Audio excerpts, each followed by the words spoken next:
Hey guys, I'm going to do another video. This time we're going to end up doing it over Himmelsdorf, which is our win against HARMZ. Let's go ahead and want to pause it right here. So right off at the start here on the map, look at the mini-map. We're going to send Mad, because Mad here, he's the closest Type 5 to Tinker's Alley. And the reason I like to send Type 5s there is so that way you're not exposed as often as if you were in a mouse to shoot. And the mouse, yes, it does have better, in a way, penetration and possibility of doing more damage there, but the Type doesn't really have to aim as hard, especially whenever you run up to E3. He's likely to do damage to E3. We're sending Danny and his T95 up into the middle, up over in here in the middle, and we're going to end up sending the rest of the heavies down the 2 line, except for Bronco, who's going to be up into this area. And the reason Bronco's here so that way he can poke out along his 5 line and shoot the guys who are camping up in here to get nice base resets. And then we have JT and I believe it's False in the Badger and E3, just kind of like one for the DPM and one for that raw damage and power, just to keep them back hopefully and just keep those resets going. Alright, so I'm spamming the map, doing my normal spamming the map, telling everybody where I'd like everybody to make sure they be.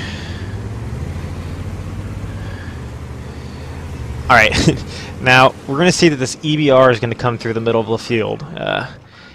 I don't like using an EBR for this stuff, and yes, it's nice to get those early spots, but you have better view range if you're in a bat chat to use a bat chat. I'd recommend using a bat chat in that situation. And they got a T90 or Danny ended up getting Type 5, so he lost a good amount of chunk of hit points. And then Toll House here on the move, clutch, hits this EBR. It looks like he had to have splashed because he hit directly, hit his wheel, and he didn't do any. He just did 200 damage in a Type 5 against an EBR. Man, I was wondering who hit him, but I couldn't. If Type 5 hit it, I figured he would have killed it, but just luck follows that EBR around. Alright, JT and False took this spot right here, which is very smart because they know that he's going to come to the hill, so now they're going to watch this ledge.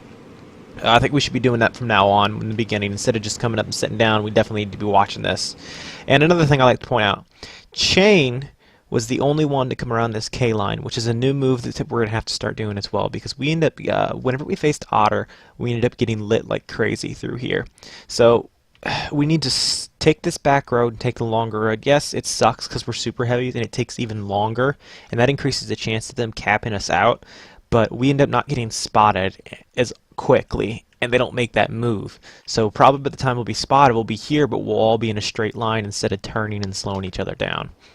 So that's a move that we need to remember to do, is we need to go back along this K line anytime. This road here is only off limits. Only thing it should be here is maybe 1 or 2 the TDs, like an E3 or something. It's just a slow moving battle. We have Logit here who's in a 277, which I'd rather that be like another Type 5 or something, just for that HP pool, but it's all he had at the time. There are EBRs over here dancing in the middle. I mean, he's a scout. He's so weak armored. It's chancy taking that because he can get pinned so easy, except for Toll can't do it because RNG told him no. All right, here's the scenario that I was talking about with the Mad over here. Mad is in the Type 5, so he was able to quickly he was pre-aimed. He can beat the E3 to this situation, or to this spot here. So he's able to pre-aim and get that early shot off. If this had been a mouse, the mouse probably most likely would not have pinned. But Matt ended up hitting that captain's hatch just perfectly, and he ends up. The part about the Types, guys, is they splash, and whatever's the weakest armor, that's what they go through. So he ended up going through the roof, getting a really good amount of damage in on that. All right, now we split. And this is a very good thing. Dust Bucket, Drag, Chain, thank you guys for going this direction and helping out the alley. This creates a crossfire to where this E3, his armor's weak in one side. Alright, now the enemy has set up a, for what we see it's a Type sideways. The enemies have set Type sideways. If they wanted to do this, it'd be better to use a mouse, because a mouse is heavier. Types are not that heavy compared to a mouse. I mean, yeah, they're like the second heaviest tank in the game, but it's still not that heavy. So here we are. I see this in mine. And I think automatically, because someone told me, hey, they're blocking this path.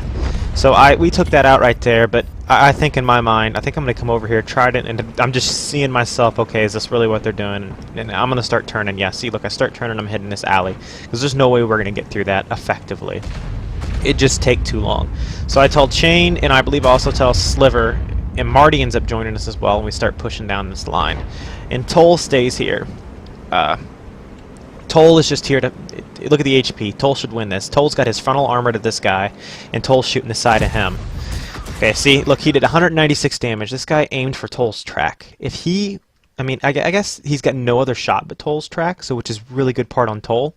So Toll only took 196 damage, and Toll is shooting the side here, and he is doing 400 to 500 damage. Oh, I guess Sliver ended up getting another shot in and helping him out. But we are now trying to just work our way. The enemy's up on the hill. We can't really. We'll probably lose some HP coming through because there's just so much. Dust Bucket's getting hit, so we're trying to get the best we can on this Tinker's Alley through here. Because if we can get this Tinker's Alley cleared, we can easily move up. It maybe take a few hits from these guys up top. We're super heavies. They have to get lucky usually. And Sliver gets a snapshot on the move against the lower plate of an E3. Incredible luck. Alright, now we're kind of getting the enemy back because we're shooting them, but they're still on the hill. I really don't know what they're doing on the hill. This time they should just start going for the cap, realizing that, hey, look, there's a lot of guys through here. We're bleeding, but we have so much HP that this bleed is just nothing to us. We're just moving our tanks in, just slowly wrecking. Alright, now Toll kept pushing, and Chain came through, and finally they both managed to get through this. They both now they have this AFK T95 that they're trying to take care of. But they just kept pushing, and they ended up leaving 2 tanks here just to push through this deal to get that flank is not a bad idea. It's also stopped their hill push here. It's gotten them moving back off the hill, gotten less guns on us who are in the center. Pretty soon we're going to eventually take out this type. It's just like a slow brawl battle. This is the kind of battle that we need.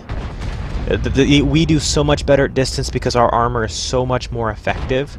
It's because you gotta with heat shells, guys. The shell travel time is slower, so you can get your shot off and you can get into cover, hopefully quick enough to make your armor more effective. And in a Type 5, you don't have to worry about really trading as much because if you splash, you know you're still doing damage. So it helps our situations because we're sitting here. If you look, Badger, E3, they all realized, hey, I'm not getting anything, so they moved up the alley. We still kept Bronco back for that one guy, and there's that. Yeah, see, there's the EBR shooting him in the butt. So we have Bronco just back there as that one, dealing with him.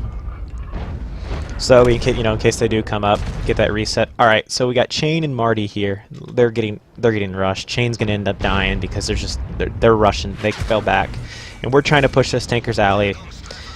We're trying to. Gunman, I guess, yeah, he was kind of stuck because of where he went. Whenever he went up into here, he kind of got himself stuck from the guys at the hill, but now they fell off, so now he can move in. Drag is super low HP. All right, now we're end up taking out this T95. Danny took a move he should never have done. Danny was 300 HP charging. I know he wanted to try to save somebody here, but you can't charge in 300 HP against a guy who's got way more than you. You're never, especially if it's the same tank, you're never going to come out. If he could have hid behind me, who's a big, gigantic block, and I could have bounced it by luck. He could have pinned my lower plate, but Danny would have survived that. And if False was coming around the back here, and so was Mad. They could have see, look, Mad kills that. If Danny would have just held, Danny would have lived. He wouldn't have died. Okay, now we're coming around. We know that the enemies. We got the 277s. They're at C5, and then the 277-1 here. Z.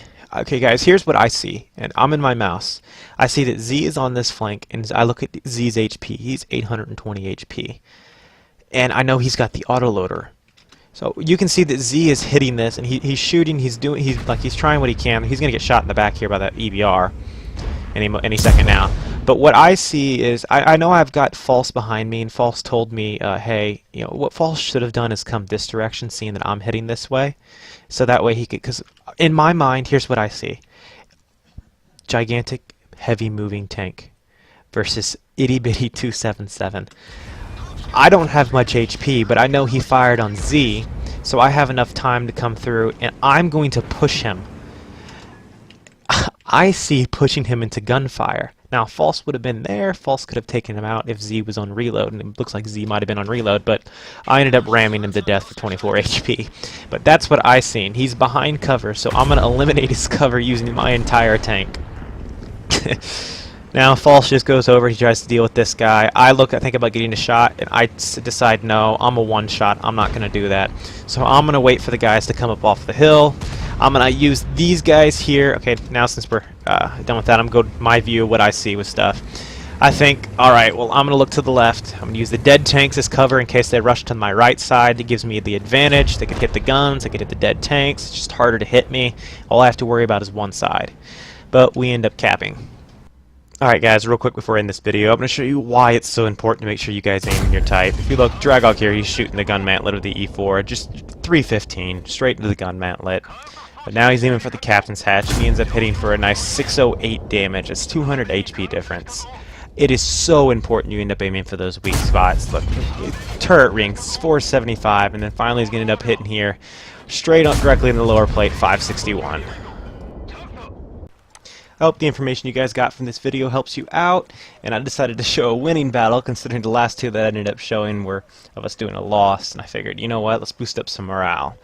I also decided this time to show a little bit of the type at the end, and I hope you guys enjoyed it, and you can use that as some useful information to take to the battlefield. Don't forget to leave a like in the video, and I hope to see you guys in the Clan Wars battlefield.